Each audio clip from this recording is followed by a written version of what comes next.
नमस्कार. कला शाखा द्वितीय वर्ष आणि द्वितीय वर्षातील चौथ्या सत्रामध्ये अर्थात दुसऱ्या सत्रामध्ये जे पुस्तक आहे अभ्यास पुस्तक, त्याचं नाव आहे साहित्यरंग. या साहित्यरंग या अभ्यास पुस्तकातील पाठ 7वा, तुझ्या नादानं पाहिली तुझीच रे पंढरी. लेखक आहेत जयंत पवार. या पुस्तकातील सर्वच पाठ उत्तम आहेत, चांगले आहेत, परंतु मला आवडलेला हा सर्वात सुंदर असा हा पाठ, प्रचंड आवडलेला हा पाठ तुमच्यासमोर ठेवतोय.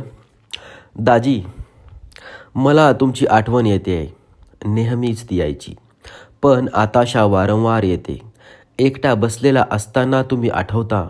रात्री गाढ झोपेतून मध्ये जाग येते आणि तुम्ही समोर असता.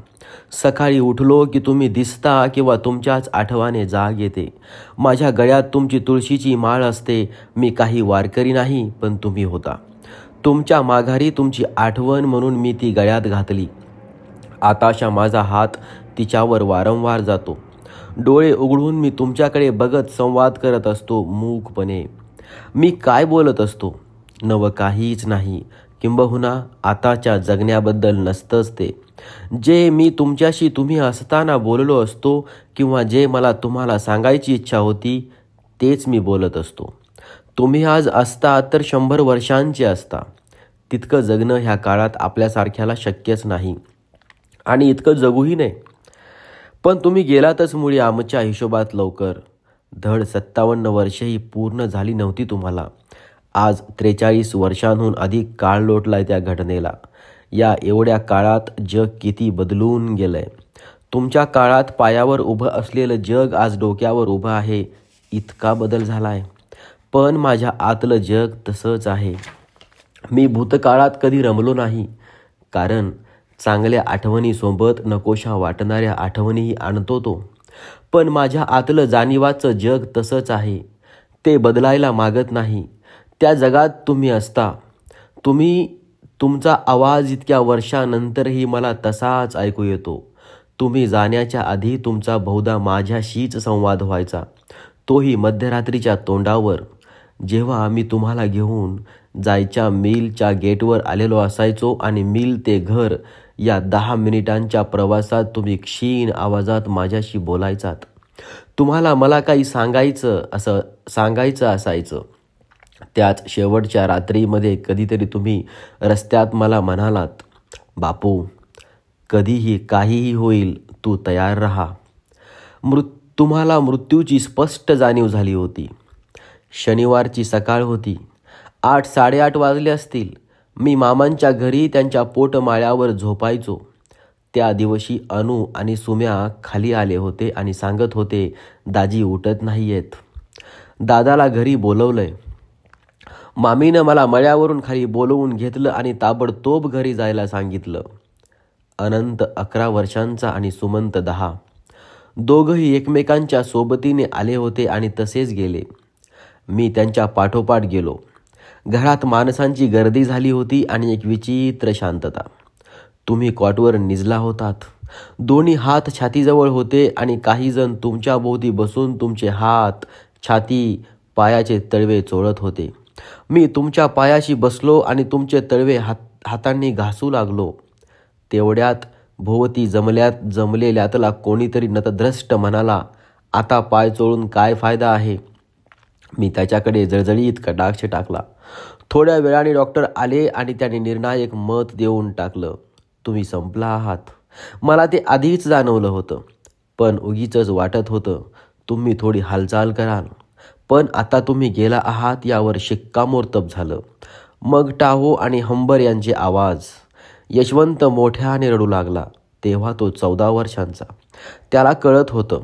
अनंत आणि सुम्या कावरे-बावरे होऊन सगळ्यांच्या चेहऱ्याकडे बघत होते. मी उठून बाहेर आलो. त्या सगळ्यात मी मनाने नव्हतो. फार विचित्र वाटतं तो क्षण डोळ्यापुढे जेव्हा जेव्हा येतो तेव्हा. पण खरं सांगतो, मला काहीच वाटत नव्हतं तेव्हा. रडूच येत नव्हतं. मी नाही रडलो. अलिप्तपणे इतरांचं रडणं आणि त्यानंतरची बाप्या माणसांची निरोप पोचवण्याची धडपड आणि ताटी बांधायची लगबग बघत होतो. तारीख 7 मार्च होती आणि दिवस होळी पौर्णिमेचा होता. रात्री मैदानात होळी पेटणार होती. काही दिवसांनी माझी 12वी सायन्सची एक्झाम सुरू होणार होती आणि मी तिच्यात हमखास नापास होणार होतो. कारण फिजिक्समधलं सिम्पल मेकॅनिक्स आणि मॅथ्समधल्या इंटिग्रिटी आणि डेरिव्हेटिव्हची भानगड मला अख्ख्या वर्षात कळली नव्हती आणि कंटाळून मी शेवटचे 3 महिने कॉलेजात जायचंच सोडून दिलं होतं. तुमच्या मृत्यूचा शोक भोवताली चालला होता आणि माझ्या मनात येत होतं, बरं झालं, आता मला सांगता येईल की वडील वारल्यामुळे अभ्यास झाला नाही आणि मी नापास झालो. सर्वांना ते पटलं असतं, कारण त्याच्या आधीचा माझा रेकॉर्ड अभ्यासाच्या बाबतीत तसा साफ होता. मी कधी नापास झालो नव्हतो. माझ्या मनात हे विचार घोंगावत होते. तुमची यात्रा निघाली तेव्हा टळटळीत दुपार होती. मी मडकं धरून पुढे चालत होतो. माझे अनवाणी पाय भाजत होते. तेव्हाही माझ्या मनात तुम्ही आता नाहीत हा विचार नव्हता. याच्या पुढचं आयुष्य असंच चटके सोसत काढावं लागणार वगैरे सिम्बॉलिक रोमॅन्टिक विचार माझ्या मनात येत होते. मी तुमचा लाडका लेक, थोरला मुलगा. सगळ्यांना वाटत होतं माझ्यावर या घटनेचा मोठा परिणाम झाला असणार. लोक माझ्यासाठी हळहळत होते, पण मी माझ्या माझ्यात होतो, भोवतालात नव्हतो. आपल्या घरात कित्येक मृत्यू झाले याची गणती नाही, घरात आणि नात्यात. त्यामुळं माणसं मरण्याची मला सवय झाली होती. दुःख बिख्ख वाटायचं नाही, उलट बरंच वाटायचं. शेजार पाजारीही कोणी ना कोणी जात असायचं.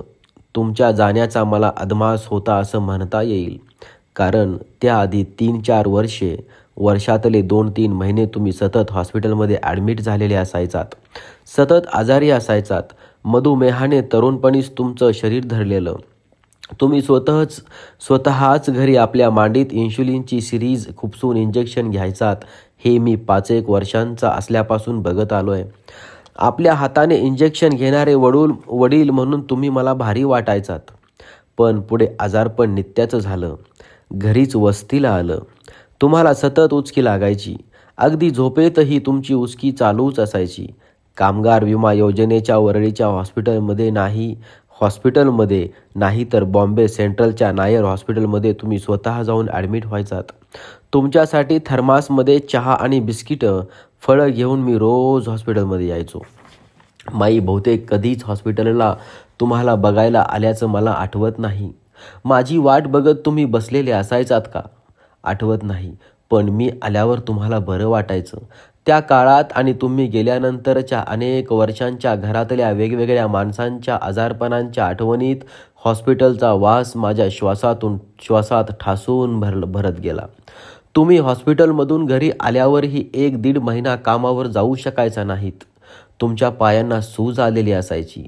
चेहरा जाबडल्यासारखा दिसायचा आणि कधीकधी तुम्हाला बधीरपणा आलेला असायचा. तुमच्याकडे बघताना मला काळजी वाटायची. मी शाळेतच होतो तेव्हा.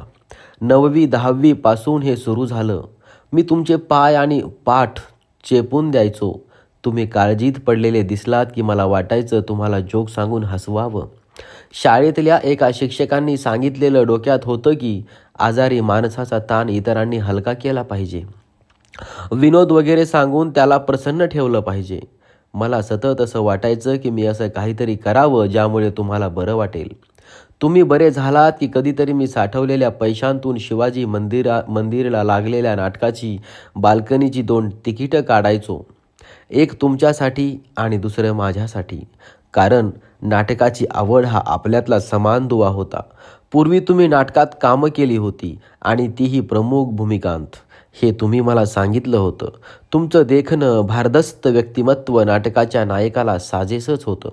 मला समोर बसवून तुम्ही सत्तेचे गुलाम आणि हाच मुलाचा बाप या वरेरकरांच्या नाटकातले संवाद म्हणून दाखवलेले मला आठवतात.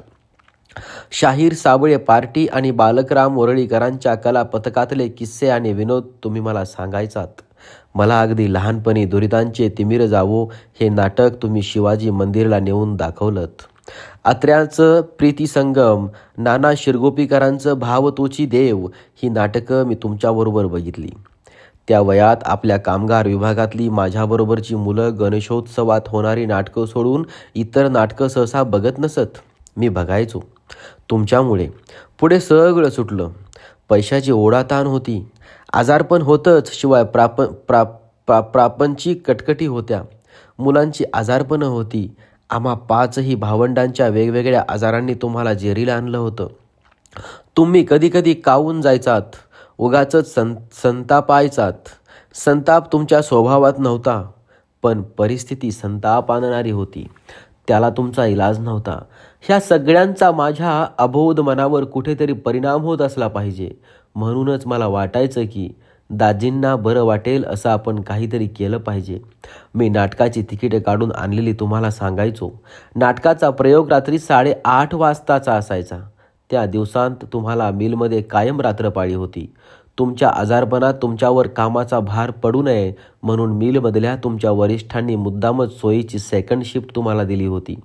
नाटक बघायच्या दिवशी तुम्ही हाफ डे टाकून किंवा जोडीदारांना सांगून यायचात, पण यायचात. मी मुद्दामच विनोदी फार्सिकल नाटकांची तिकीटं काढून आणलेली असायची. ती तुम्हाला आवडायची की नाही मला माहीत नाही, पण तुम्हाला रिलीफ मिळावा हाच एकमेव हेतू माझ्या मनात असायचा. शेवटच्या वर्षात तुम्ही खूपच थकलात. त्या वर्षी मी घरी असणार नव्हतो. 12वीचं वर्ष म्हणून वासूभाईने मला दहिसरला त्याच्या घरी राहायला नेलं होतं. पण जानेवारी महिन्यातच तुम्ही दहिसरला आलात आणि आजारपणात मी जवळ असायला पाहिजे म्हणून मला पुन्हा आपल्या घरी आणलं. तेव्हा खरं तर रोज घरातून बाहेर पडून नोकरीसाठी मिलमध्ये जायचं त्राणही तुमच्यात नव्हतं. तरी तुम्ही दुपारी 3 वाजता बाहेर पडायचात. सावकाश चालत श्रीनिवास मिलमध्ये पोचायचात. रात्री अर्धा तास लवकर म्हणजे 11:30 वाजताच घरी जायची तुम्हाला मुभा देण्यात आली होती. मी 15 मिनिटं आधी येऊन मिलच्या गेटच्या समोरच्या कट्ट्यावर बसून राहायचो. तुम्ही बरोबर 11:30ला गेटच्या बाहेर आल्यावर उठायचो आणि तुमचा हात धरून घराची वाट चालू लागायचो. तुम्हाला आपल्या चाळीच्या जिन्यापाशी आणून सोडलं की तसाच मामांच्या घरी झोपायला पडायचो. हा त्या 2 महिन्यांतला आपला शिरस्ताच झाला होता. त्याच रात्रीच्या दरम्यान तुम्ही मला सांगितलं की कुठल्याही क्षणी काहीही होऊ शकतं, तू तयार राहा. तयार राहायचं म्हणजे काय करायचं मला ते कधीच कळलं नाही. आपण मध्यरात्रीच्या सुमारास रस्त्यावरून चालत असायचो. गिरड्या सुटायला अवधी असायचा, त्यामुळे रस्ते सुनसान मोकळे असायचे. रस्त्यावर वाहनही फार तुरळक असायची. तुम्ही बोलायचात, मी हुंकार भरायचो, पण आपल्या दरम्यान त्या काळोखात शांतताच अधिक असायची. त्या शांततेचा भंग करत तुम्ही मला सांगायचात की तुमचं मिलचे जनरल मॅनेजर गोरे यांच्याशी बोलणं झालेलं आहे आणि त्यांनी मला नोकरीवर घ्यायचं कबूल केलेलं आहे. आता मला काम करायला झेपणार नाही हे तुम्ही वारंवार सांगायचात. तुम्ही रिटायरमेंट घ्यायची मानसिक तयारी केली होती आणि तुमच्या जागेवर मी लागणार होतो. मला 18 वर्ष पूर्ण व्हायला अजून 1 वर्ष बाकी होतं. पण मी 12वी झालो की काही महिन्यांनी म्हणजे 6 महिने अगोदरच मला नोकरीवर घ्यायचा शब्द मॅनेजर गोरे यांनी तुम्हाला दिला होता. तुम्ही हेही मला वारंवार सांगत होता. मला वाटतं ते तुम्ही स्वतःलाच परत परत सांगून स्वतःसाठी एक दिलासा मिळवत होतात. तुम्ही एक व्यवस्था लावून देण्यात गुंतला होता. घर चालण्यासाठी कोणीतरी कमाई करणं भाग होतं. हा कोणीतरी म्हणजे मीच होतो. माझं यावर काहीच म्हणणं नव्हतं. मी ते स्वीकारलं होतं. मी अन्य कोणी व्हायची स्वप्न कधीच बघितली नव्हती. अशी स्वप्न बघायची मला मुभा नव्हती. मी तुमच्यासारखाच कारकून होणार होतो. तसा मी झालो की तुम्ही समाधानाचा सुस्कारा सोडणार होता. आता फक्त काही महिने कसे तरी ढकलत न्यायचे होते.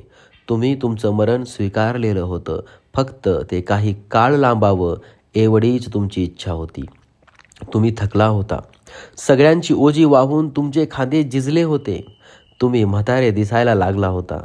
तुमची म्हातारी सावली रात्रीच्या दिव्यांच्या उजेडात माझ्याबरोबर चालत होती. माझी सावली तिच्यात मिसळून गेली होती. पण मी तुमच्या जागी लावून सगळे प्रश्न सुटणार होते का? तुम्हाला फक्त तेवढीच काळजी होती. मला वाटतं तुम्हाला त्याहून अधिक मोठी चिंता पोखरत होती. चिंतांचे डोंगरच होते समोर. पण ही चिंता कदाचित अधिक भेडसावणारी होती. तुमच्या मनाला नक्कीच हा विचार कुरतडत असणार की आपल्या मागे आपल्या मुलांचं कसं होणार. पण त्याहून महत्त्वाचा प्रश्न तुमच्या मनात डोकावत होता की आपल्या मागे आपल्या बायकोचं कसं होणार. बापू आपल्या भावंडांना नीट वागवेल, पण त्यांच्या आईशी, आपल्या बायकोशी त्याचे संबंध कसे असतील. तुमच्या मनात असं काही असेल अशी पुसटशी कल्पना मला कधी आली नसती. पण त्या एका रात्री आपण चालत असताना तुम्ही उच्चारलेल्या काही वाक्यांनी मी चक्रावलो, चमकलो, स्तब्ध झालो, खरं म्हणजे कुंठित झालो. तुम्ही अचानक म्हणालात, बापू आपण खरं बोलावं, मनातलं सांगून टाकावं, सांगता नाही आलं तर लिहावं. तू ते लिहिलंस, मला खूप बरं वाटलं. मला काहीच कळेना, मी निमूट चालत ऐकत राहिलो. तुम्ही बोलत होता. तू डायरीत लिहिलेलं मी वाचलं. आपल्या आईबद्दलच्या तुझ्या भावना मला समजल्या. ती खूप चांगली आहे. तुला हे कळलं ते बरं झालं. माझ्या डोक्यावरचं ओझं उतरलं. मला त्या क्षणी लक्क झालं. मी सुन्न झालो. माईचे आणि माझे संबंध कधीच चांगले नव्हते. मी घरात फारसा राहत नसे. शाळेच्या व्यतिरिक्त खेळायला बाहेर असायचो किंवा समोरच्या खोलीत किंवा मामांच्या घरी बराच वेळ असायचो. रात्री झोपायलाही मी समोर आबा आणि आईच्या कुशीत किंवा पुढे मामांच्या घरी असायचो. दिवाळी मे महिन्याच्या सुट्टीत अक्काकडे, अग्नी पाड्याला किंवा चेंबूरच्या ताईकडे, नाहीतर ठाण्याला मावशीकडे निघून जायचो. याला अनेक कारणं असली तरी माई हे एक मुख्य कारण होतं. तिच्यामुळे मला घरात सुरक्षित वाटायचं नाही किंवा घरच्यासारखं वाटायचं नाही. घरात तुम्ही असायचात तेव्हाच मला सुरक्षित आणि घरच्यासारखं वाटायचं. माईचे आणि माझे संबंध बिघडलेले आहेत आणि ते तसेच राहतील असंच आपल्या मोठ्या एकत्र कुटुंबातल्या बहुतेकांना वाटायचं आणि त्यांचं वागणंही तसंच असायचं. आणि ही सगळी माणसं माझे लाड करणारी होती. त्यांच्या दृष्टीने मी आई वेगळा पोर होतो. माई सावत्र आई म्हणून घरात आलेली होती आणि आता तर तिला स्वतःची 4 मुलं होती. एक तर माझा जन्म तुमच्या लग्नानंतर तब्बल 17 वर्षांनी झाला, तोही नवसाने. तेव्हा तुम्ही 40 वर्षाचे होतात. मी 6 महिन्याचा झालो तोच आईला कॅन्सर झाला आणि पुढे 1 वर्षाच्या आत ती गेली सुद्धा. तिचा चेहरा मी फक्त फोटोतच पाहत आलोय. त्या तुमच्या पहिल्या बायकोवर तुमचं अतोनात प्रेम होतं. ती वयाच्या 36व्या वर्षी गेली, पण एक आख्यायिका बनवून राहिली. ती कडक शिस्तीची बाई होती. घरातल्या बायकांनाच नव्हे तर दिरांनाही तिने धाकात ठेवलं. ती अतिशय सुग्रण होती, व्यवहारी होती. घरातल्या आणि शेजारच्या मुलांवरही माया करणारी होती. तिने नवऱ्यावर जीवापाड प्रेम केलं. त्याचा अपमान करणाऱ्या आपल्या बापाशी ती मरेपर्यंत बोलली नाही. दाजी कधी तिच्या शब्दाबाहेर गेले नाहीत. तिने आपला संसार फुलवला. अशा सगळ्या गोष्टी घरात सतत बोलल्या जायच्या. तिच्या मागून आलेली माई तशी व्यवहाराला कमीच. तिला आपले निर्णय कधी घेता आले नाहीत. कोणाशी कसं वागावं याचं भान नाही. सुगरणपणा अंगी नाही. अशा नकारात्मक नोटवर सतत तोलल्या गेलेल्या बाईला घराने कधी मनापासून स्वीकारलंच नाही. शिवाय दुसरेपणाच्या बायकोच्या मानगुटीवर थोरल्या सवतीच्या अस्तित्वाचं भूत कायम बसलेलं असतंच. माईचं अनेकदा चमत्कारिक वागणं तुम्हालाही उद्वेगजनक वाटलं असणार. पहिल्या बायकोच्या मरणानंतर तुम्ही सैरभैर झाला होता. तिची पोकळी भरून येत नव्हती. तुम्ही अतोनात दारू प्यायला लागला होता. असं म्हणतात तुम्हाला ह्या अवस्थेतून बाहेर काढण्यासाठी तुमच्या मित्रांनी, आप्तांनी तुमचं हे लग्न लावून दिलं होतं. माई दिसायला देखणी होती, पण इतर बाबतीत तिला विशेष गती नव्हती. तुम्हाला या लग्नाचा पस्तावा झाला होता का? असला पाहिजे असा माझा अंदाज आहे. पण तुम्ही घेतलेली जबाबदारी झटकणारे कधीच नव्हतात आणि त्याहूनही तुम्ही अतोनात प्रेमळ होतात. एखाद्याला आपलं म्हटलं की तुम्ही कधीच अंतर दिलं नाहीत. त्याला हे मी बघत आलो. इथे तर तुमची बायको होती. तुम्हाला तिचा राग येत असेल, पण मायाही होतीच ना अपार. पण घराने माईला अपमानास्पद वागवलं, कसपटा समान लेखलं हे तुम्हाला कळत होतं. माईवर याचा परिणाम होत होताच. ती सदैव फणफणलेली, आतल्या आत धुमसणारी, दुसऱ्याच्या वर्तनाविषयी संशयी आणि घुमी होत राहिली. विचित्र वागत राहिली. माझ्याशी ती तोवर कधीच चांगली वागली नाही. उलट माझ्या बुजऱ्या स्वभावाबद्दल सतत टोचून बोलायची. तुमच्या समोरही मला बावळट, मुख दुर्बळ म्हणायची. तोंड उचकटून बोलता येत नाही याला असं म्हणायची. तुम्ही तेव्हा माझी बाजू घ्यायचात आणि म्हणायचात अजून लहान आहे तो, लाजतो, होईल हुशार. त्यावर माई म्हणायची, कुकलं बाळ नाही आहे तो. तुम्ही माझ्या पाठीवरून हात फिरवायचात, पण मी तुमच्यावर मनातून चिडलेलो असायचो. तुम्ही माईला कडक शब्दांत तंबी देऊन गप्प करायला हवं असं मला वाटत राहायचं आणि नेमकं ते तुम्ही करायचा नाहीत. मी रागानं उठून निघून जायचो किंवा कधी तिथेच धुमसत बसून राहायचो. आमचे संबंध अधिकच तणावग्रस्त होत जायचे. तुम्हाला ते दिसायचे, पण तुम्ही त्यावर काहीच केलं नाहीत. काय करावं हे तुम्हाला उमगलं नसेल. अशा माझ्या शत्रू समान माईविषयी मी काय लिहून बसलो होतो, ज्याच्यामुळे तुम्हाला समाधान वाटत होतं. तुम्ही बोलत होता तेव्हाच माझ्या डोळ्यासमोर स्पष्ट होत गेलं. मी त्या काळात लिहायला लागलो होतो. तुम्हाला त्याची कल्पना होती. 5वी 6वीत असताना मी केलेल्या कविता तुम्हाला भीत संकोचानं दाखवल्या होत्या. मी त्या कुणालाच दाखवल्या नसत्या, पण तुम्ही त्या बघाव्यात असं मला सतत वाटायचं म्हणून दाखवल्या. तुम्हाला त्याचं खूप अप्रूप वाटलं.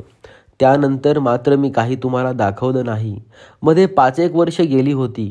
केव्हा तरी माळ्यावरच्या टंकीतली एक छोटीशी डायरी वजा वही तुम्हाला सापडली होती. त्यात मी एक गोष्ट लिहायचा प्रयत्न करत होतो. ती गोष्ट एका मुलाची होती.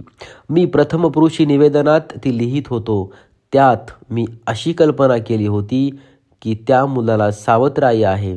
ती स्वभावाने खूप चांगली आहे, प्रेमळ आहे. इतर लोक त्याला सांगतात की ती वाईट आहे, पण त्याला तसं वाटत नाही. तिचे तो अनेक गुण सांगू लागतो. त्या गोष्टीचं नाव आई असंच होतं, असं मला आठवतं आहे. ती मी का लिहित होतो असेन. बहुधा ते माझं विशफुल थिंकिंग असेल. कदाचित तो माझ्याच मनातल्या कोंडमाऱ्यातून बाहेर पडायचा प्रयत्न असेल. ती गोष्ट मी कधीही पूर्ण केली नाही, कारण ती पुढे कशी जाईल हे मला सुचलं नव्हतं. फक्त सुरुवात सुचली होती आणि तुम्ही ती पहिली 3-4 पानं वाचली होती. तुम्हाला वाटलं होतं बापूने स्वतःच्या मनातलं खरं लिहिलं आहे, पण ते खरं नव्हतं. मी सर्द झालो होतो. माझे शब्द गोठले होते, पण ते खरं नाही असं तुम्हाला सांगायचा धीर काही मला झाला नाही. तुमचं समाधान मला हिरावून घ्यायचं नव्हतं. मात्र त्या घटनेपासून मी माईच्या आणि माझ्या संबंधात पुन्हा विचार करायला लागलो आणि माझं वागणं बदलत गेलं. त्यानंतरच्या पुढच्या काही दिवसांत तुम्ही गेलात. तुमच्या मागे मी माईशी कधीच अंतर ठेवून वागलो नाही. मी असा विचार करायला लागलो की इतक्या माणसांना मी समजू शकतो, समजून घेतो, तर माईला मी का समजून घेऊ शकणार नाही. मी माझ्या बाजूने तह करून दुष्टावा गाडवून टाकला. माई ही माझ्या बाबतीत हळूहळू सौम्य होत गेली. तिच्या मनातले सगळे विकार गेले नाहीत, कारण त्यांना माझ्याशिवायचे अनेक कंगोरे होते. त्यानंतरही माई मला अनेकदा कडवट, जिव्हारी लागेल असं बोलली, पण मी शांत राहिलो. कडवटपणा आतल्या आत जिरवत राहिलो. घरातल्या नात्यातल्या भांडणात प्रत्येक वेळी पक्षपातीपणे तिची बाजू घेऊन उभा राहिलो. माझे लाड करणाऱ्या, मला गृहीत धरणाऱ्या घरातल्या माणसांसाठी माझं हे वागणं अनपेक्षित होतं. पण मी हेच करायला हवं होतं ना दाजी. यांचीच तुम्हाला काळजी वाटत होती ना.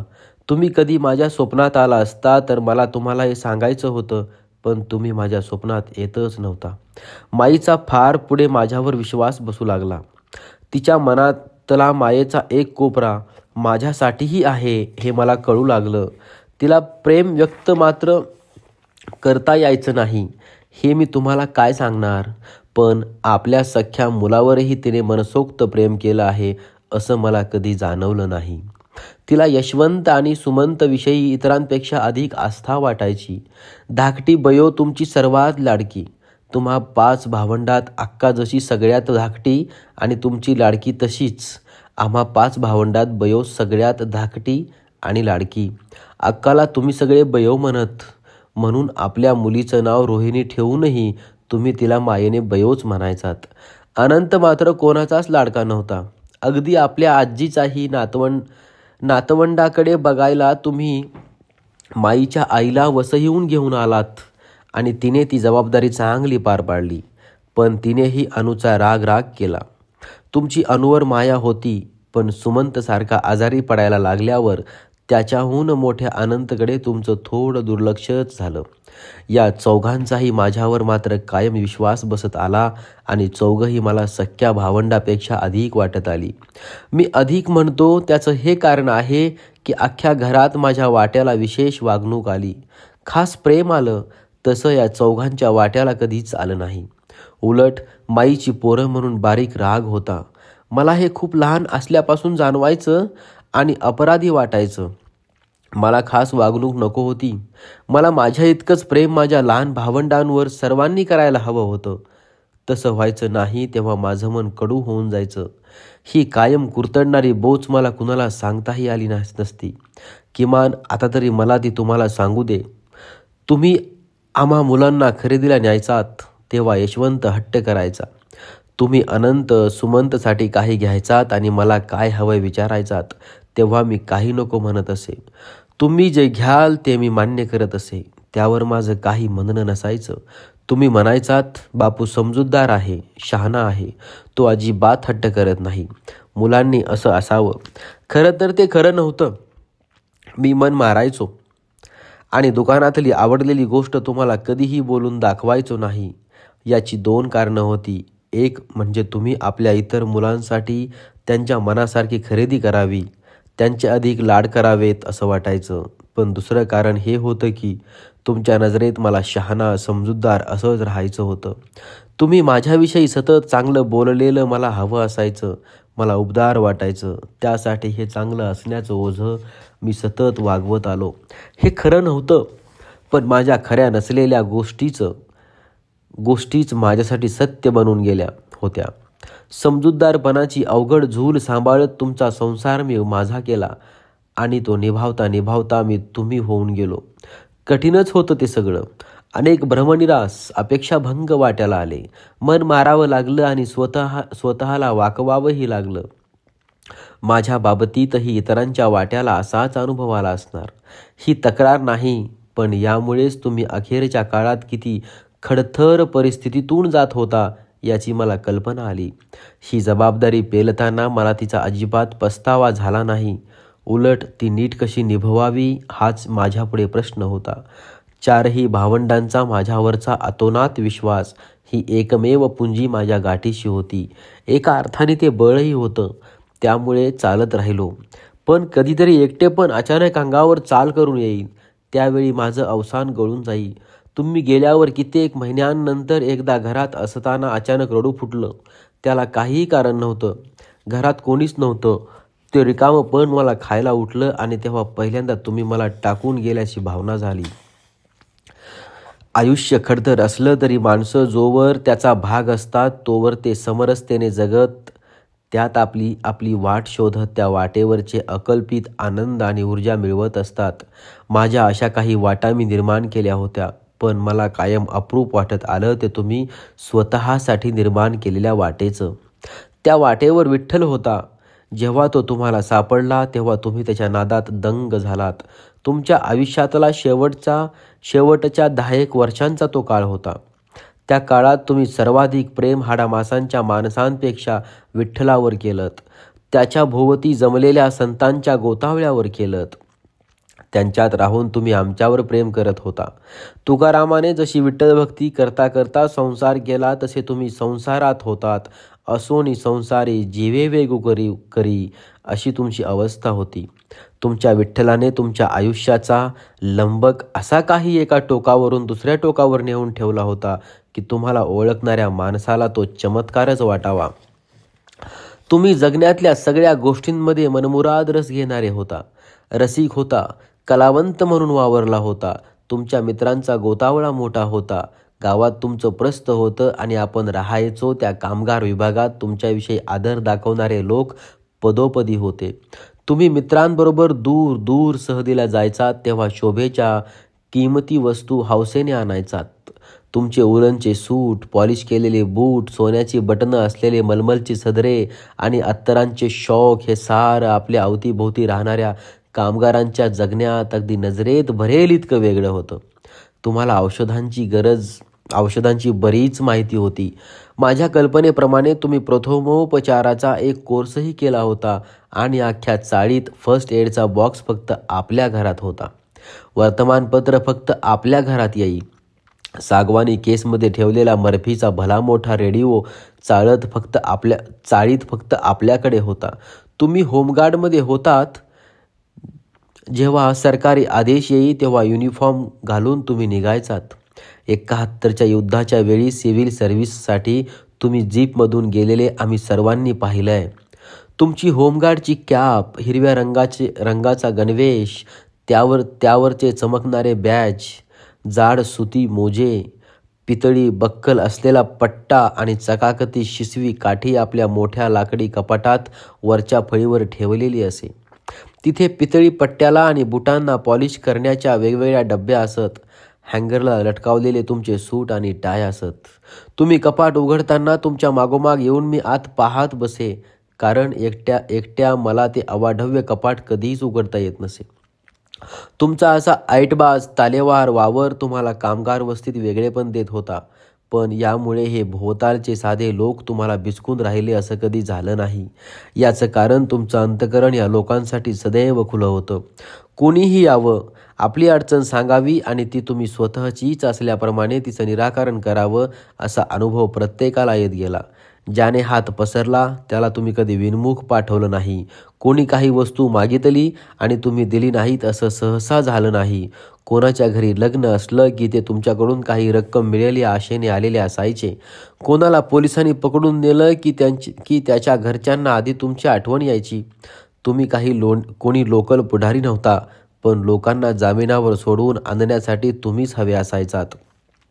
घरात सतत पाहुणे रावळे शेजारी पाजारी आलेलेच असायचे. चुलीवर चहाचे टोप चढलेले असायचे.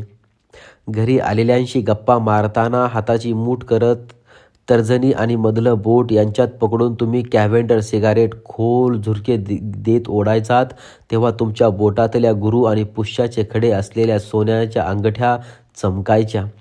तुम्ही धार्मिक होता. हिंदू धर्मशास्त्राप्रमाणे सण आणि घरातली कार्य करण्याकडे तुमचा कल होता.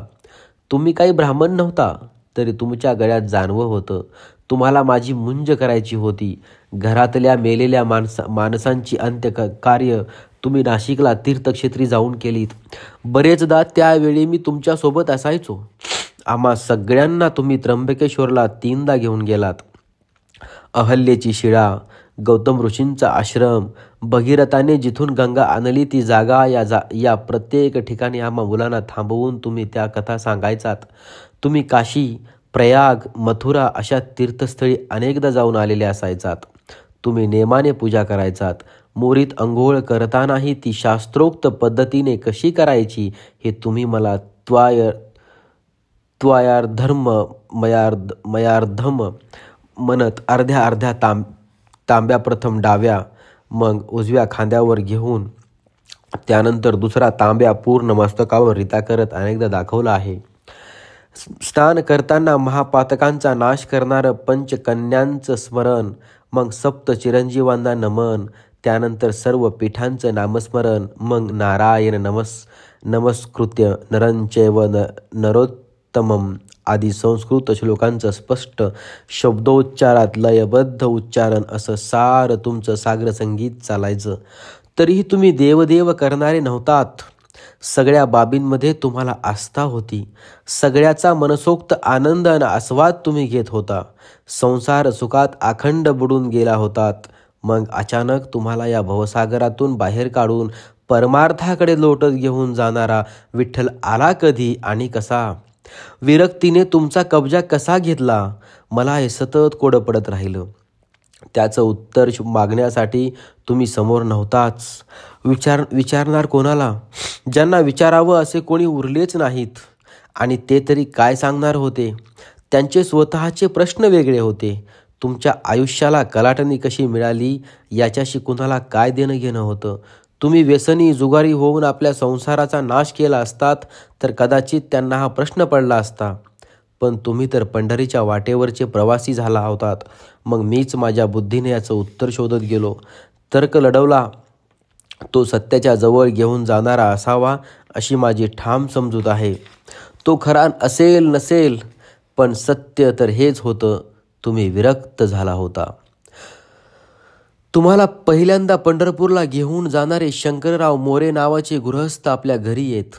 ते एकदा सांगत असलेलं माझ्या कसं कोण जाणे पक्क स्मरणात आहे. तेव्हा मी जेमतेम 10 वर्षांचा असेन. अनेक गोष्टी मी विसरत आलो आहे, पण शंकररावांनी सांगितलेली ती आठवण मी विसरलेलो नाही. ते कोणाला तरीच आपल्याच घरात बसून सांगत होते की राजाराम मास्तर सुटाबुटात पंढरपूरच्या आषाढी यात्रेला आले होते.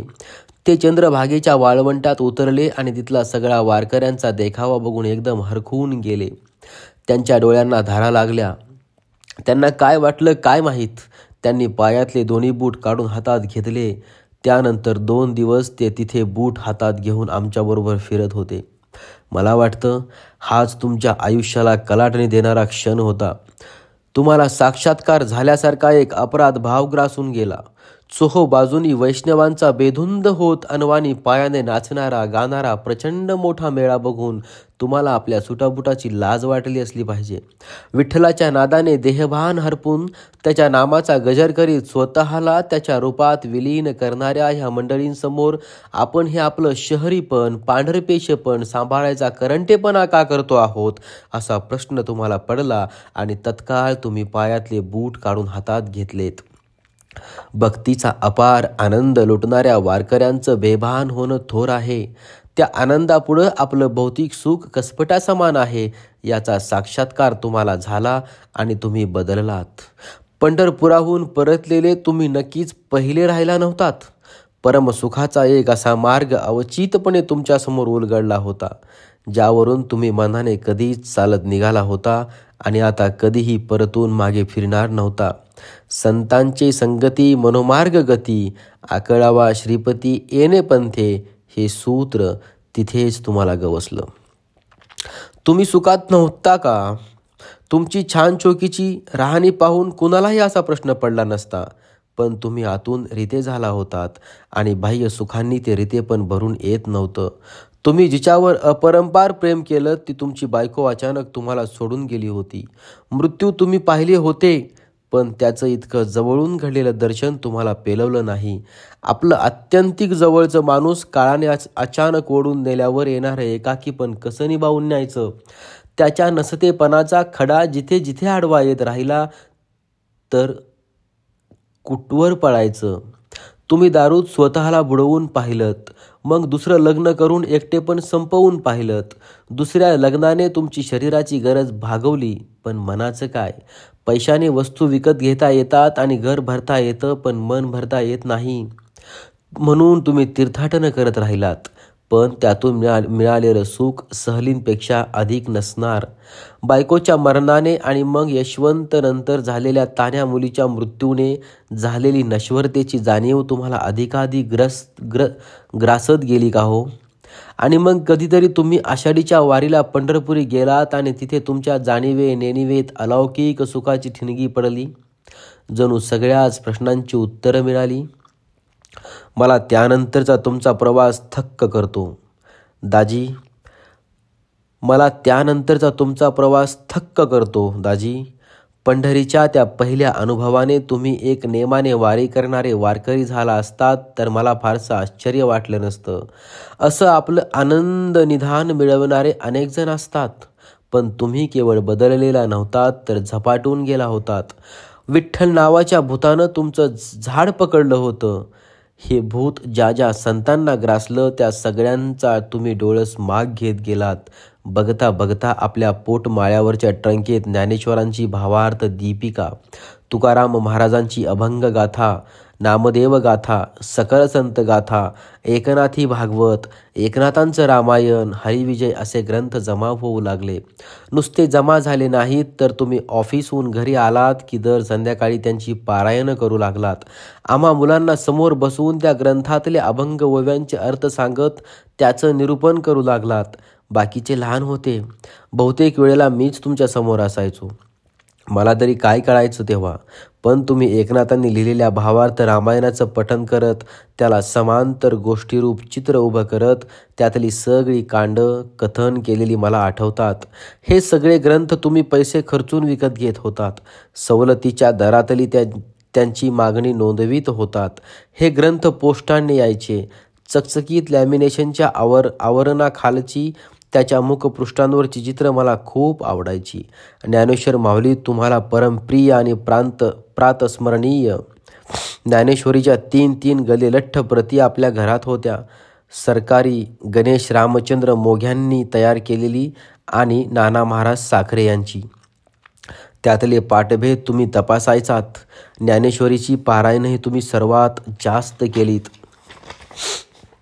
आणि आश्चर्य म्हणजे ती संपूर्ण तुम्हाला मुखोद्गत झाली.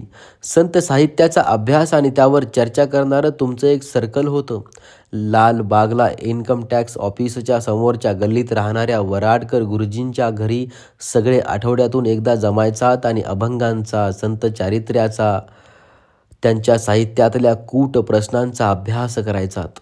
लालबागचे परब मास्तर, खवणेकर शास्त्री, वरळीचे सहभाग कदम असे तुम्ही सगळे मिळून 3-1 तास चर्चा करायचात.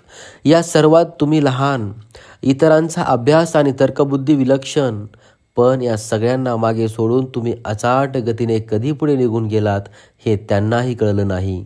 हे तुमच्यासारख्या गिरणीत कारकुनी आकडेमोड करणाऱ्या आणि तोवर अध्यात्माचा गंधही नसलेल्या एका संसारी माणसाने आपल्या मुलाबाळांचा लबेदा आणि अतोनात वाढत जाणाऱ्या प्रापंचिक विवंचना सांभाळत कसं साध्य केलं असेल, तेही 50च्या उंबरठ्यावर.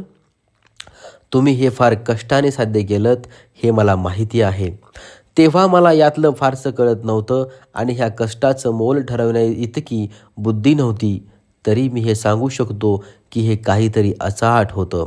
कपाळावर उगाळलेल्या चंदनाचं नाम रेखून त्यावर अष्टगंधांचा टिळा आणि वर अबिराचा ठिपका ठेवून दिवस सुरू करणारे तुम्ही 24 तास संतांच्या आणि पांडुरंगाच्या जगात वावरत होतात. एकीकडे संसारातले नैमित्तिक प्रश्न तुम्हाला भेडसावत होते. त्याची सोडवणूक करताना तुमची दमछाक होत होती. त्यांनी तुम्ही डगमगली नाही आहात असं दाखवत तुम्ही आमच्याशी संवाद साधत होतात. त्या साध्या संवादातही अनेकदा अभंग ओव्यांचे दाखले असायचे. संत चरित्रातल्या अनेक गोष्टी तुम्ही जाता येता आम्हाला सांगायचात. अगदी नामदेवांचं डोकं थापटण्याने वाजवून बघणाऱ्या गोरोबा कुंभारापासून ते मंगळवेड्याच्या दामाजी पंतापर्यंत. नेमक्या क्षणी अचूक अभंग तुमच्या मुखातून कसा बाहेर पडतो आणि त्याचे सगळे संदर्भ तुम्ही कसे देता याचं तुमच्या सहकाऱ्यांना अप्रूप वाटत असे. ते स्वाध्यायातून तुम्हाला जमत गेलं. तुम्ही चालताना, बोलताना, बसलेले असताना तुमच्या आत एक संवाद चाललेला असे. त्यातून एखादा अभंग अथवा ओवी अवचित तुमच्या मुखावर यायची. लगेच तुम्ही ती चिठोऱ्यावर लिहून हातातल्या पुस्तकाच्या मधल्या पानात ठेवून द्यायचात. सतत गुणगुणायचात.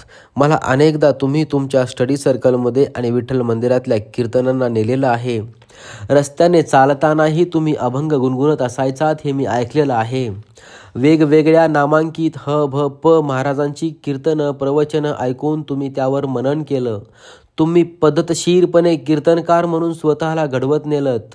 ज्ञानोबारायांचे, तुकोबांचे, नामदेवा महाराजांचे, चोखोबा एकनाथांचे अभंग निरूपणाला घेताना ते खुलवत नेण्यासाठी, त्यांचा अर्थविस्तार करण्यासाठी पूरक संदर्भ म्हणून तुम्ही संत साहित्यावरची अनेक पुस्तकंही संग्रही जमा केलीत. कीर्तनात रोचक दाखले देताना उपयोगी पडू शकतील अशी नीतिकथांची पुस्तकं, अध्यात्मावरचे ग्रंथ, भारतीय संस्कृतीचे अन्वयार्थ मांडणारं साहित्य, ह्या सगळ्यांचं तुमचं अव्याहत वाचन आणि चिंतन चालू असायचं. तुम्हाला ज्ञानदेवांच्या विराण्या, नाथांची भारुडं आणि गवळणी मुखोद्गत होत्या. तुमचं कीर्तनकार होणं हा तुमच्या आत्ताच्या जगण्यातला आनंदाचा एक मोठा भाग बनला होता. आपण दरवर्षी गावी जायचो तेव्हा गावात तुमचं एक कीर्तन ठरलेलं असायचं. घरातून मी आणि यशवंत तुमच्यासोबत यायचो. गावकरी तयार झाले होते. ते 2 रांगा करून वारकरी ठेक्यातलं उभं भजन घ्यायचे. तुमची शैली रसाळ होती. सुरुवातीलाच तुम्ही माऊलींच्या शब्दात आर्जव करायचात. बाळक बोबडा बोली की वाकुडा विचुका पावली, तेने चोज करुणी माऊली रिझवी जेवी. आपण आपल्या अल्पमतीने बोलतो आहोत. समोर बसलेल्या मायबाप श्रोतू गणांनी आपल्याला सांभाळून घ्यावं अशी लीन भावना असायची. अभंगाच्या प्रत्येक चरणानंतर तुम्ही गाडगेबाबांच्या शैलीत गोपाळा गोपाळा देवकीनंदन गोपाळाचा गजर घ्यायचात. मागे बसलेला यशवंत मोठ्या चिरक्या आवाजात कोरसमध्ये चढा सूर लावायचा. तो अगदीच चिमुरडा होता. लोकांना त्याचं कौतुक वाटायचं. एकदा शेजारच्या चिंचवली गावात तुमचं कीर्तन ठेवलं होतं. हे तुमचं आणि माझंही आजोळ. कीर्तन ऐकायलाही गर्दी झाली होती. तुमचे सासरे माझे आजोबा श्रोत्यांमध्ये येऊन एकदम मागे बसले होते. न जाणो कित्येक वर्ष त्यांनी तुमच्याशी बोलणं टाकलं होतं, पण कीर्तन ऐकायला आले. कीर्तन रंगलं. शेवटी प्रथेप्रमाणे सर्व उपस्थित श्रोत्यांनी कीर्तनकार बुवांच्या पायावर डोकं ठेवून आशीर्वाद घेतले. सगळ्यात शेवटी आजोबा उठून पुढे आले. त्यांनी तुमच्या पायावर सपशेल लोटांगण घातलं आणि काही न बोलता घरी निघून गेले. कीर्तनाला आलेले सगळे गावकरी थांबलेले होते. सगळ्यांनी ते दृश्य पाहिलं आणि म्हणाले, आम्ही ह्याच बघूक कीर्तनाक उल्लव, बाकी आमका कायव नको होता. याच्या लेखी एका घमेंडी सासऱ्याला शेवटी आपल्या जावयाच्या पायावर डोकं ठेवावं लागलं होतं. याचंच गॉसिपिंग नंतर होत राहिलं. तुम्हाला यात काहीही रस नसला तरी लोकांना ह्या क्षुद्र गोष्टीच महत्त्वाच्या वाटत होत्या. अशा माणसांपुढेही तुम्ही त्याच तल्लीनतेने कीर्तन केलं. कीर्तनामुळे नक्कीच तुमच्यातला कलावंत जागा झाला असणार, सुखावला असणार, पण त्या पलीकडचं काही जास्तीचं तुम्हाला सापडत होतं. ते अव्याख्येय होतं, पारमार्थिक होतं, भक्तिरसात चिंब भिजवून स्वतःला विसरायला लावणारं होतं. संत साहित्याचे अभ्यासक किंवा कीर्तन प्रवचनकार म्हणून तुम्ही स्वतःची कोटी वेगळी केली नाहीत, उंचावली नाहीत. तुमची नाळ सामान्य वारकऱ्यांशीच जोडलेली राहिली. कोणीही वारकरी भेटला की त्याला उराउरी भेटणं, एकमेकांच्या पायावर भर रस्त्यात सुद्धा मस्तक ठेवणं मी बघत आलो. तुम्ही पंढरपूरहून येताना एका ट्रंकेत फक्त प्रसादाच्या पुड्या भरून आणायचात. लह्या, बतासे, फुटाणे, चणे, कुंकू, अबीर बुक्का यांचे मोठे पुडके सोडवून त्यातून प्रसादाच्या लहान लहान पुड्या करून त्या सगळ्या नातेवाईकांकडे, मित्रपरिवारात आणि चाळीत मजल्यावरच्या प्रत्येकाच्या घरी आम्ही पोचवायचो. काहींसाठी खास तुळशीमाळा आणलेल्या असायच्या. लोक घरात येऊन तुमच्या पायावर डोकं ठेवून जायचे. हा सगळा मैत्रभाव मी बघितला. तुम्ही गेलात त्यानंतर अनेक वर्षांनी वर्तमानपत्रात काम करत असताना आषाढी एकादशीला वडाळ्याच्या देवळातला माहोल टिपण्यासाठी मला पाठवलं होतं. मुंबईत बॉम्बस्फोट होऊन काही महिनेच झाले होते. त्या तणावाच्या दिवसात आषाढीला भाविक येतात की नाही, त्यांच्या उत्साहात घट झाली का, हे मला प्रामुख्याने टिपायचं होतं. मी गेलो तेव्हा परिसर दरवर्षी इतकाच गजबजलेला, दुमदुमलेला होता. ज्ञानोबा माऊली तुकारामांचा गजर करत नाचणाऱ्या पालखीत वारकऱ्यांना विठोबाशिवाय दुसरं काही दिसत नव्हतं. विठ्ठल भक्तांची ती तल्लीनता, तो विना टाळ मृदंगाचा वारकरी ठेका, अभंगांचा टिपेला गेलेला सूर, हवेत नाचणाऱ्या वैष्णवांच्या पताका यांनी आसमंत भारला होता. त्या आसमंतात त्याचाच एक भाग होऊन मी उभा होतो आणि मला रडू फुटलं. त्या आनंददायक वातावरणात मी हमसून रडायला लागलो. मला तुम्ही आठवत होता. वाटत होतं तुम्ही याच गर्दीत कुठेतरी आहात, पण मला दिसत नाही आहात. मी माझा चेहरा रुमालाने पूर्ण झाकून घेतला. तुमच्या विठ्ठल भक्तीचं आणि वारकरीपणाचं हे संकीर्तन मी का लावतोय? कारण मला ते टाळता येत नाही आहे. तरीही मी हे तपासून बघतोय की तुमच्यासाठी अलौकिक आनंद देणाऱ्या, मोक्ष सुखाची वाट दाखवणाऱ्या विठ्ठलाने आम्हाला काय दिलं? तुम्ही इतरांसाठी त्याआधी वेगवेगळे असत आलात, पण आम्ही तुम्हाला पाहिलंय त्यातले बरेचसे तुम्ही विठोबामय झालेलेच होतात. तुम्ही स्वतःच्या संसारात केवळ आपल्या बायको मुलांसाठी असायचात असं झालं नाही. तुमच्यासोबत तुमचा विठ्ठल असायचाच. तो तुमच्या आणि आमच्या बरोबर मधोमध उभा असायचा. त्याचं तोंड तुमच्याकडे होतं आणि आमच्याकडे पाठ. माईनं तर देवाला कधी हातसुद्धा जोडले नाहीत. पण एक भक्तिमय वातावरण घरात सदोदित होतं. त्याचा परिणाम घरातल्या वातावरणावर झाला. माझ्यावर तो सर्वाधिक झाला. तुमच्या नित्यपूजेतला हरिपाठ मला मुखोद्गत होता. हरिमुखे म्हणा पुण्याची गणना कोण करी, हा तर वारकरी संप्रदायाचा मूलमंत्रच. अखंड नामस्मरण हा तुमचा निधी ध्यास. तुमच्या सांगण्यावरून अनेक वर्ष मी नेमाने भगवद्गीता वाचत आलो. ईश्वराचं गारुड माझ्यावरही पडत आलं. मला वाटत आलं की देव हाच आपला खरा तारणहार आहे. तसा तो होत नव्हता. हे मला तुमच्या अखेरच्या असहाय्यतेतून दिसत आलं. पण तुमची विठ्ठलावर श्रद्धा होती. खरं तर तुमची एकूणच जगण्यावर, माणसांवर घट्ट श्रद्धा होती आणि तिचा पताका बिंदू विठ्ठल होता. तो तुम्हाला भवसागरातून तारून सुखरूप मुक्तीच्या पैलतीरी नेणार होता. त्यामुळे तुम्ही संकटांनी घेरलेले असतानाही धीर सोडला नव्हता. तुमची छानछोकी कधीच संपलेली होती. शेवटच्या काळात पैसेही संपले आणि एक एक दागिना पेटीतून पळून गेला. आपण आर्थिक संकटांनी वेढले गेलो तरीही तुम्ही विठ्ठलाचं सुकाणू विश्वासाने धरून ठेवलं होतं. पण शेवटच्या 2 वर्षात तुमच्या तब्येतीची ज्या वेगाने घसरण झाली तिने तुमचा हा विश्वास थोडा डळमळला का हो? तुम्हाला तुमचा शेवट स्पष्ट दिसू लागला होता. एरवी तुम्ही तो सहज स्वीकारला असता. पण आपल्या मुलांचं अर्धमूर्ध वय तुम्हाला विद्ध करत होतं.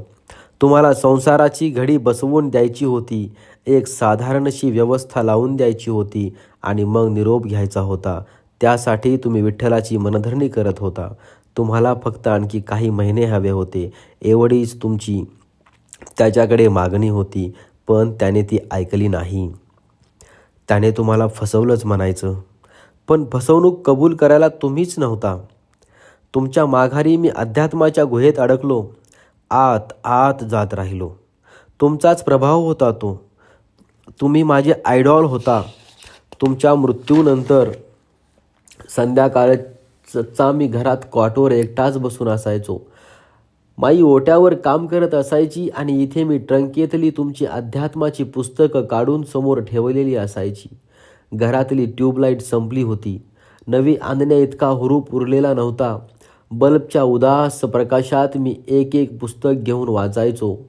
त्यातला एक एक परिच्छेद मनात जिरवायचो. जिरलेला भाग वहीत उतरवून काढायचो. परीक्षेच्या तयारीत सारखं चाललं होतं ते.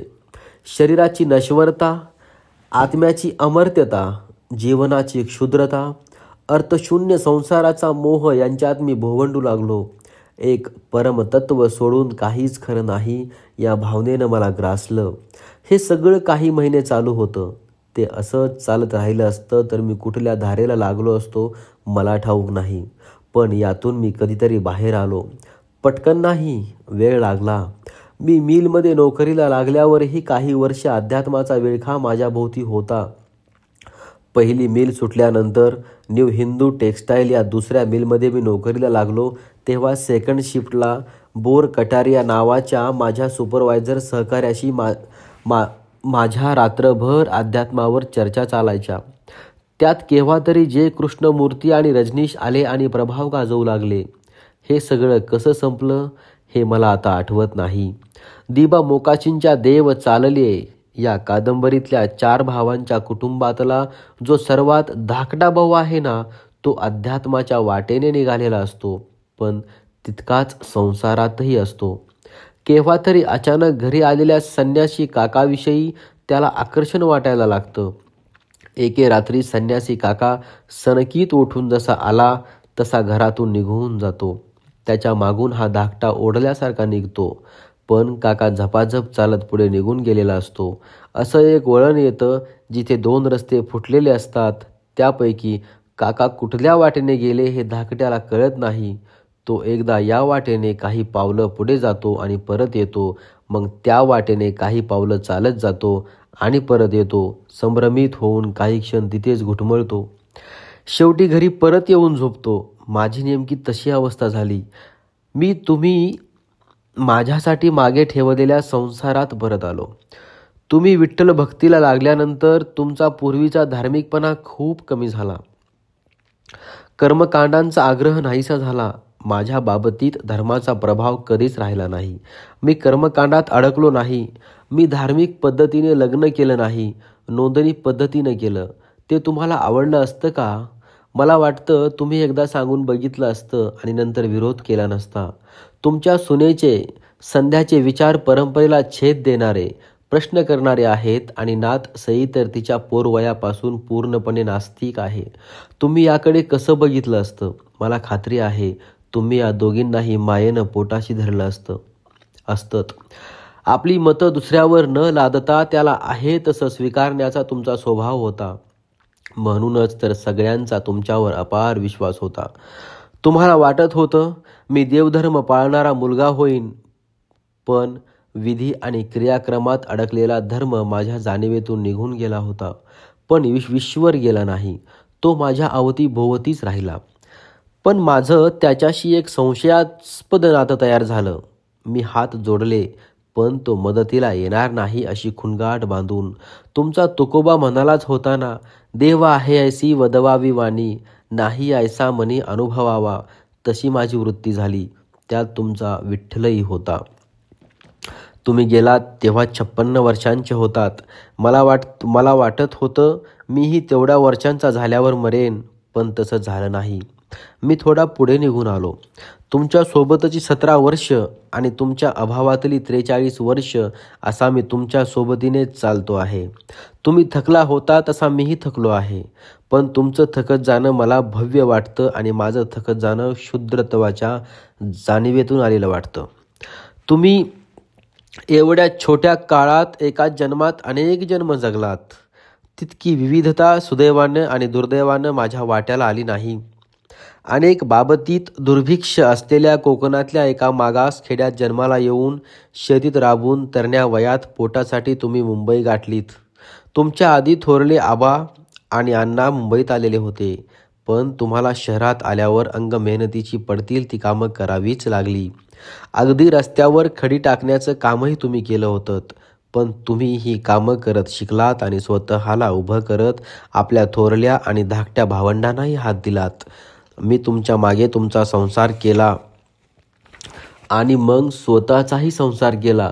पण तुम्ही स्वतःचा संसार करताना अनेकांचे संसार उभे केलेत, त्यांना आधार देत आलात.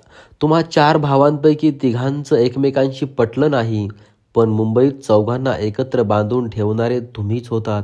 सतत गावच्या घराची चिंता तिथे तुमचा संसार नसतानाही तुम्हीच आपल्या हयातीत वाहिलीत.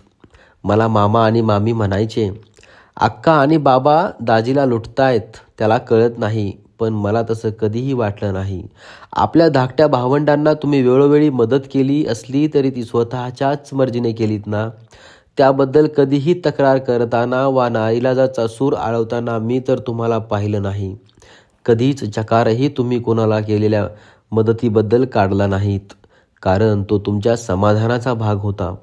घरातल्या तरुण मुलांच्या नोकरीसाठी प्रयत्न करणं आणि वयात आलेल्या मुलींच्या लग्नासाठी स्थळ बघायला धावाधाव करणं हे तुमच्याहून अधिक अगत्यानं कोणी केलंय? लग्न ठरलं की तुम्ही घरातल्या पोरींना रुक्मिणी स्वयंवर हे काव्य वाचायला द्यायचात.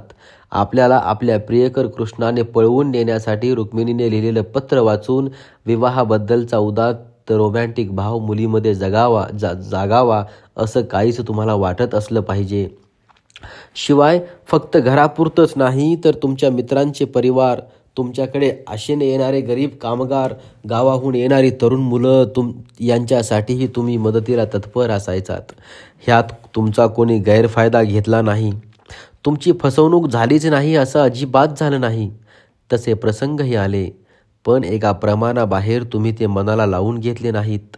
माणसं अशीही असतात किंवा त्यांचीही काही मजबुरी असेल, असले काहीतरी विचार करून तुम्ही गप्प बसत असाल. कदाचित फसणं आणि फसवणं ह्या गोष्टी जगात चालत राहायच्याच. आपण फसवले जाण्याच्या बाजूला आहोत अशी तुमची मनोभूमिका तयार झाली असेल, पण तुम्ही दुसऱ्याला माफ करून टाकायचात. दुसऱ्यासाठी जगण्याचा तुमचा काळ आणि त्या काळातले तुम्ही मला म्हणूनच भव्य वाटता. आजच्या माझ्या संकुचित काळात स्वतःपुरती छातीत हवा भरून घेण्याच्या कृतीने मी गुदमरतो, पण तुमच्या इतका जगण्यावरचा विश्वास आज माझ्यापाशी नाही हेही तितकंच खरं. तरीही मी विश्वास ठेवतो. मी तुमचाच संस्कार आहे आणि विश्वास ठेवण्यापलीकडे जगात आपल्या हातात असतं तरी काय. पण माझा किंवा माझ्या पिढीचा विश्वास बावण कशी नाही, त्याच्या बुडाशी अविश्वासाचं शेवाळ धरलेलं आहे. हाच तुमच्या माझ्या जगण्यात बऱ्याच गोष्टी समान असूनही निर्माण झालेला फरक आहे आणि इथेच मला माझ्या क्षुद्रत्वाची जाणीव होते. मी जसा जसा तुमचा विचार करायला लागतो तसं मला जाणवतं की तुम्ही माझ्या आयुष्यातून फार लवकर निघून गेलात. साधारणपणे 5व्या वर्षापासून मूल समजण्याच्या कक्षेत येतं. असं जर गृहीत धरलं तर फक्त 12 वर्ष तुम्ही मला मिळालात, ती देखील पूर्ण नाही. तुमच्याशी मी अजून बोललो असतो, तुमच्या मनातलं जाणून घेतलं असतं. तुम्हाला आपल्या पूर्वजांबद्दल खूप माहिती होती, त्यांच्या खूप गोष्टी आणि किस्से तुमच्याजवळ होते. आपल्या गावखेड्यांचा इतिहास, भूगोल तुम्हाला माहिती होता. हे मला तुमच्याकडून ऐकायचं होतं आणि तुम्हीही त्याविषयी मला नक्कीच सांगितलं असतं. एक माणूस मरतो तेव्हा त्याच्यासोबत त्याच्या सगळ्या स्मृतीसुद्धा मरत असतात. एक खजिनाच संपून जातो. मागे उरलेल्याला हतबलतेची, काही निष्ठून गेल्याची जाणीव होते. चुटपुट लागते, वाईट वाटतं. घरातल्या माणसांच्या जाण्याचं मला दुःख बिक्क झालं नाही असं मी म्हणतो ते फारसं खरं नाही. तुमच्या बाबतीत तर मला असं म्हणताच येणार नाही. मला तुमच्या अवतीभोवती असायला आवडायचं आणि तसंच असावं असं वाटायचं, पण तसं झालं नाही. मला तुमच्या शेजारी झोपायचं असायचं, पण कधीच झोपता आलं नाही. तुमच्या शेजारी माई निजलेली असायची आणि पोटावर बयो पहुडलेली असायची. आपण गावी जायचो तेव्हाच मला तुमच्या शेजारी झोपता यायचं. घरातल्या कॉटवर बसून तुम्ही मला तुमच्या उघड्या पाठीवरचा घाम पुसायला सांगायचात, तेव्हा तो पुसून झाल्यावर मी तुमच्या पाठीवर डोकं टेकून तुम्हाला मिठी मारून बसून राहायचो. तेव्हा मला उबदार वाटायचं. असे खूप क्षण असायला हवे होते. हे तुम्ही गेल्यावर लगेच कळलं. नंतरच्या अनेक वर्षांच्या पोकळीतून ते जाणवत आलं. पण तुम्ही नंतर अनेक वर्ष जगला असतात तर तुमचं वाढत जाणारं आजारपण मला पेलवलं असतं का, या विचाराने मी दचकतो. तुम्हाला सांभाळताना आमच्या हातून प्रमाद घडले असते तर तुमचा मोठाच भ्रमनिरास झाला असता, विशेषतः माझ्या बाबतीत, आणि ते मला छळत राहिलं असतं.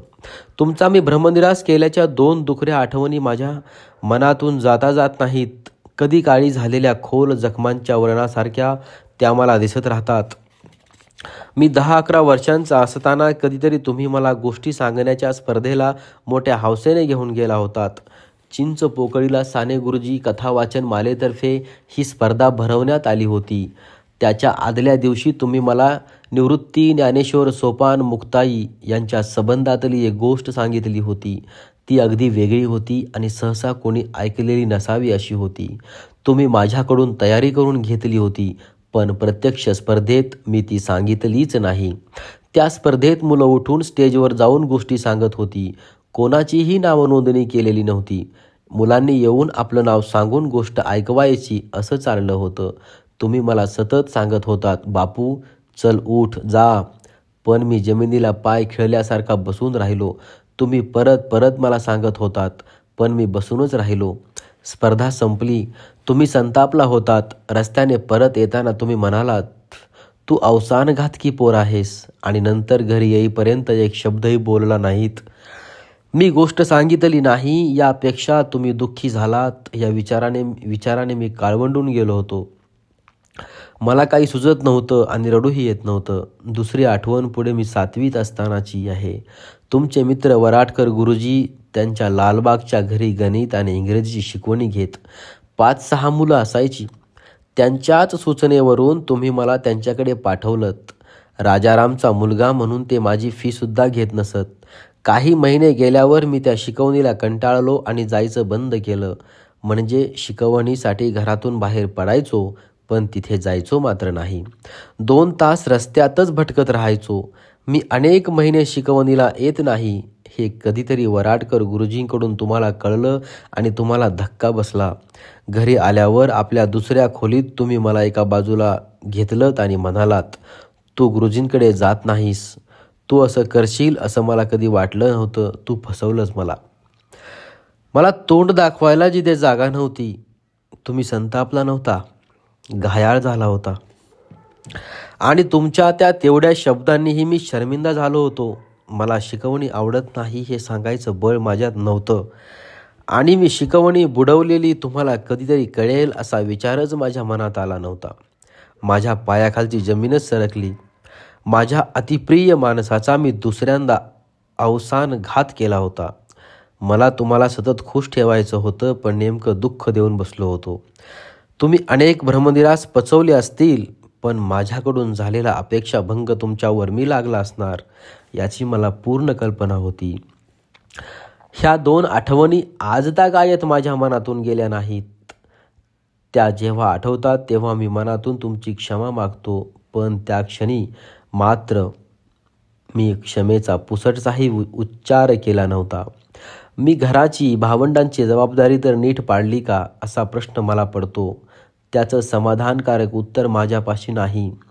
तुम्ही झोपेतून उठत नसल्याची वार्ता माझ्यासाठी घेऊन आलेले अनंत आणि सुमंत दोघे आज या जगात नाहीत. वयाची 35-40च्या दरम्यानच ते गेले.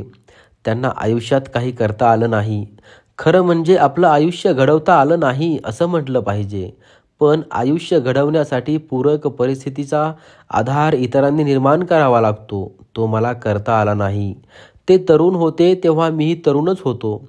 चाचपडत होतो. घरात कुणाकडून अनपेक्षित वर्तन घडलं तर भांबावून जात होतो, कधी खचूनही. तेव्हा ह्या दोघांना मार्ग सापडत नव्हते आणि मी ते दाखवू शकत नव्हतो. आनंदजवळ खूप गुण होते. तो कलासक्त होता. त्याच्या हातात कला होती, संगीताचा कान होता, चित्रकला होती, गोष्टी रंगवून सांगायची हातोटी होती आणि मुख्य म्हणजे तो अतोनात मायाळू होता. तो उत्तम लिहू शकला असता असंही पुढे कधीतरी माझ्या लक्षात आलं, पण तो घसरला होता. सुमंतसारखा तोही व्यसनी झाला होता. त्याला अखेरपर्यंत स्वतःला सावरता आलं नाही. मी त्याला हात दिला, तो खूप तोकडा होता. मी त्याला ओळखूच शकलो नाही असं मला वाटतं. वास्तविक आम्हा सगळ्यात तोच तुमच्यासारखा अधिक होता. तुमच्यासारखी प्रवृत्ती आणि निवृत्ती ही 2 टोकं त्याने गाठली. जेव्हा जेव्हा जगला तेव्हा प्रत्येक क्षण एन्जॉय करायचा तो प्रयत्न करत होता. त्याच्या हातात पैसा नव्हता, साधनं कमी होती, पण तुमच्यासारखी भरभरून जगायची उर्मी होती. पण 35शीत तो अचानक बदलला. जगण्यातून त्याने अंगच काढून घेतलं. आपल्या आयुष्याचं आता काहीही होणार नाही हे त्यानं मनातून ओळखलं आणि तो बाजूला झाला. कशातच नसल्यासारखा अनेकदा असायचा. चाळीच्या व्हरांड्यात एका टोकाला आराम खुर्चीत बसलेला असायचा. नजर खिडकीतून बाहेर दिसणाऱ्या आकाशात असायची. तुम्हाला जशी विरक्ती आली होती तशीच त्यालाही आली. मी जेव्हा जुन्या घरी जात असे तेव्हा त्याचं ते तुटलेपण मला त्रास देत असे. पण त्याने आपला शेवट ओळखला होता. ही तुमच्या जवळ जाणारी आणखी एक खूण. तो जायच्या आदल्या वर्षीच्या एका प्रसंगाने मला ते लक्षात आणून दिलं. दिवाळीचे दिवस होते. मी सई आणि संध्यासह लोअर परेरला आलो होतो. मजल्यावर संध्याकाळी गायन स्पर्धा होती. अनुने सईकडून एक गाणं तयार करून घेतलं. त्या स्पर्धेत त्यानेही भाग घेतला होता. हे मला मी स्पर्धकांची गाणी ऐकत होतो तेव्हा कळलं. त्याचं नाव पुकारलं गेलं. तो समोर येऊन खुर्चीवर बसला आणि गाऊ लागला. जातो माघारी पंढरीनाथा, तुझे दर्शन झाले आता, ही भैरवी त्याने घेतली. मी मनातून चरकलो. अनंत मनापासून गात होता. तुझ्या नादानं पाहिली ही तुझीच रे पंढरी. ह्या ओळी म्हणताना त्याचा आवाज घुसमटत होता, पण त्याचा सूर सुटत नव्हता. त्या ओळीमध्ये तो व्याकुळ करणारे भाव भरत होता. त्याला स्पर्धेत पहिलं बक्षीस मिळालं, पण बक्षिसासाठी त्याने ते गाणं म्हटलं नव्हतं हे मला कळत होतं. त्याने त्या भैरवीची मुद्दामच निवड केली होती हेही फक्त मलाच कळलं होतं. मी तोवर उभ्या आयुष्यात कुणाच्या मरणाचा शोक केला नव्हता. पण अनंत गेल्यावर मला रडणं अनावर झालं. ते त्याच्यासाठी होतंच, पण तुमच्यासाठीही होतं. मी तुमच्या गुणी मुलांसाठी काहीच करू शकलो नाही याची कबुली मी तुमच्याकडे देत होतो. तुमच्या वृत्तीतली प्रवृत्ती आणि निवृत्ती माझ्यातही आली, पण अनंतसारखी नाही, तुमच्यासारखीही नाही. तुम्ही आधी एका टोकाला जाऊन मग दुसऱ्या टोकाला आलात. माझ्यात ही दोन्ही टोकं एकाच वेळी चालत राहिली. त्यामुळे भरभरून जगण्याच्या क्षणीच अलिप्तता ही पटकन यायची. सुखाच्या परमोच्च वेळा होत्याच, पण विथड्रॉल सिम्पटम्सही लगेच यायचे. तो खलील जिब्रान म्हणतो ना, सुख आणि दुःख हे सोबतीनेच येतात. जेव्हा एकाबरोबर तुम्ही जेवत असतो तेव्हा दुसरा तुमच्या अंथरुणावर झोपलेला असतो. तशी भावना सदोदित माझ्यात असत आली. आता हा दुभंग उरलेला नाही. एकच भाव मनात आहे. मनातली खळबळ शांत होत गाळ खाली बसला आहे. गळ्यात तुमची तुळशीची माळ आहे. काही जपून ठेवण्याचा माझा स्वभाव नाही, पण तुमचं जुनं सागवानी कपाट, तुमचं चामड्याचं पाकीट, तुमचे ग्रंथ आणि अध्यात्मावरची पुस्तकं, तुमचा आईसोबत असलेला जुना सुटातला फोटो आणि तुळशी माळ एवढं मी जपून ठेवलं आहे, घट्ट पकडून ठेवलं आहे. असं म्हटलं तर ते अधिक योग्य होईल. त्या तुमच्या आठवणींच्या खुणा आहेत, पण त्याहून तुम्ही माझ्या स्मृतीत अधिक आहात. सततच असता माझ्या भोवती. कधी एकटा असतो, कधी मध्यरात्री अचानक जागा होतो, कधी सकाळी उठून बसतो तेव्हा बराच वेळ समोर बघत असतो.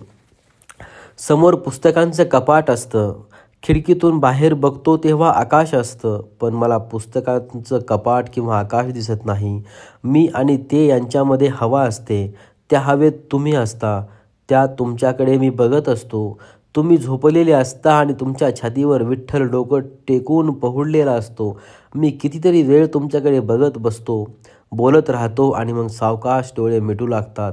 मी पुन्हा झोपी जातो या विश्वासानं की पुंडलिकानं जशी वीट फेकून पांडुरंगाला दारात उभं केलं, तसं तुम्ही कधीतरी विठ्ठलाला म्हणाल, आता जरा दूर हो, माझ्या लेकाला झोप येते, त्याला झोपू दे माझ्याजवळ, आणि मी तुमच्या छातीवर डोकं ठेवीन. दीपस्तंभ, दिवाळी अंकातून साबार. धन्यवाद, तुम्ही हा पाठ ऐकलात. खूप आभार.